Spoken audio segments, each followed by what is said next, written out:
dia pakai teknik Goebbels, Hitler. Hitler itu kan cuma seorang korporal.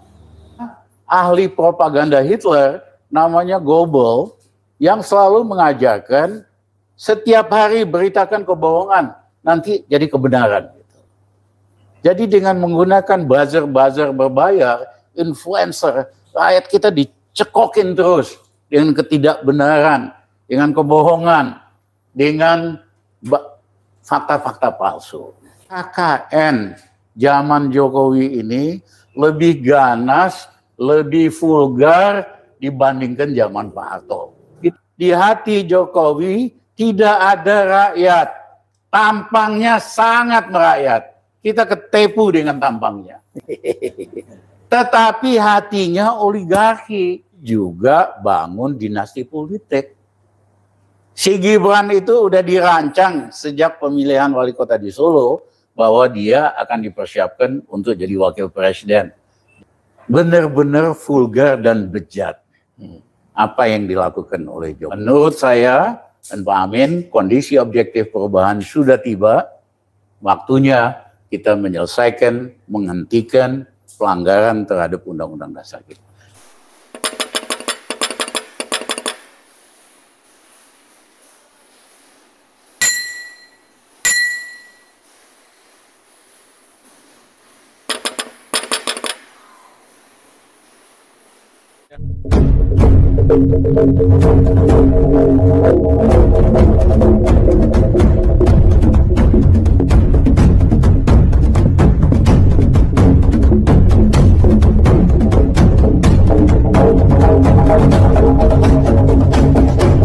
Assalamualaikum warahmatullahi wabarakatuh. Waalaikumsalam. Terima kasih atas kedatangan kawan-kawan. Dan saya sangat berterima kasih Mas Amin bertamu. Saya sama Mas Amin ini sejarahnya panjang. Panjang sekali.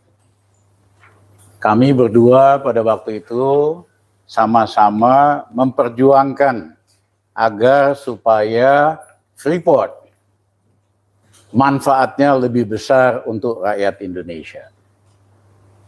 Sampai pada waktu itu Mas Amin sampai diminta mundur dari ICMI. Saya ingat banget, saya datang ke Jogja sama Dr. Henry Saparini. Ya. Saya tanya, Mas Amin gimana nih, nggak enak nih. Pilihannya kita konsiliasi atau kita lawan aja.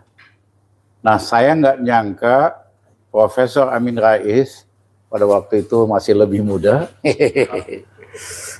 Jawabannya itu, Mas Rizal kita lawan aja. Wah, pada waktu itu orang berani di Indonesia nyaris kagak ada loh, zaman Soeharto. Sejak itulah hubungan kami semakin dekat.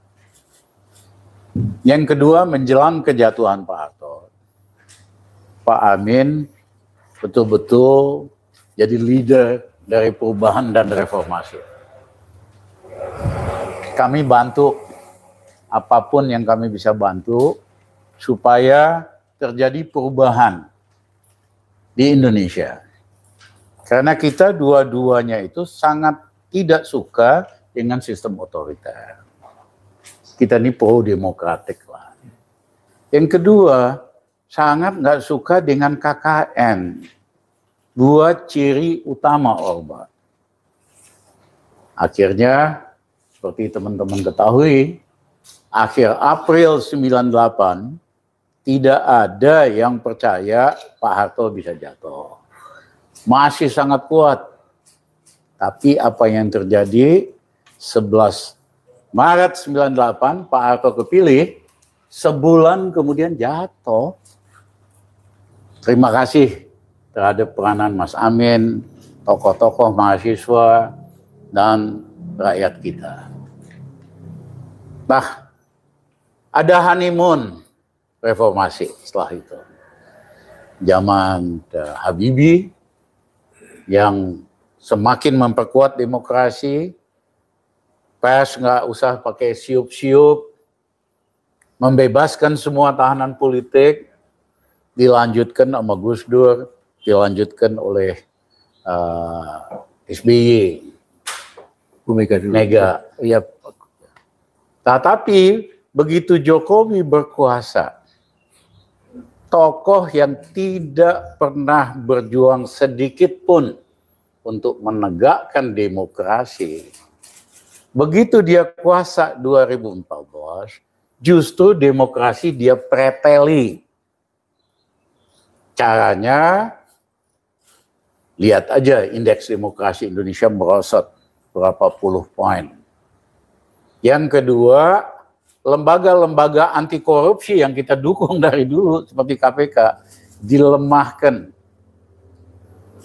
Yang ketiga, dia pakai teknik Goebbels, Hitler. Hitler itu kan cuma seorang kopral. Orang Jerman, orang pinter, logis, kok semuanya percaya dengan omongan Hitler. Karena ahli propaganda Hitler namanya Goebbels yang selalu mengajarkan setiap hari beritakan kebohongan, nanti jadi kebenaran. Jadi dengan menggunakan buzzer-buzzer berbayar, influencer, rakyat kita dicekokin terus dengan ketidakbenaran, dengan kebohongan, dengan fakta-fakta palsu. Sehingga banyak orang terkesima. Nah, 9 tahun, selain soal itu, ya demokrasi dipreteli, dirusak. Yang kedua, KKN zaman Jokowi ini lebih ganas, lebih vulgar dibandingkan zaman Pak Harto. Kita kan semua dibikin susah sama Pak Harto. Dan Pak Harto sangat otoriter, musuh-musuhnya disikat, betul, tapi di hatinya masih ada rakyat. Makanya uang dari migas, rezeki dari minyak bumi gas, sama Pak Harto dibikinin SD Impres, dibikinin puskesmas, dibikinin buku gratis, dibikinin pasar Impres, hatinya masih ada buat rakyat. Pemimpin Indonesia setelah Pak Harto juga kayak gitu, masih ada hati rakyat. Ya, bahwa yang besar menikmati, iya. Tapi mohon maaf, di hati Jokowi tidak ada rakyat. Tampangnya sangat merakyat. Kita ketipu dengan tampangnya. Tetapi hatinya oligarki. Dia kepengen jadi oligarki, dia bantuin oligarki yang membayari segala macam kegiatan politiknya.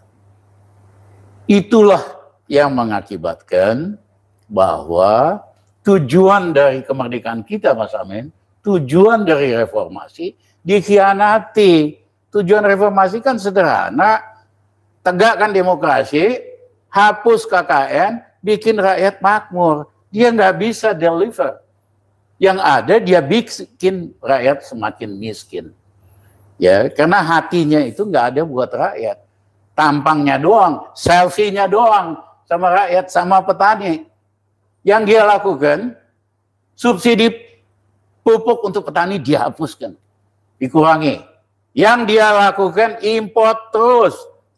Jadi petani kalau nanam padi selama 2 tahun terakhir merugi kalau untuk dijual, kecuali buat makan sendiri.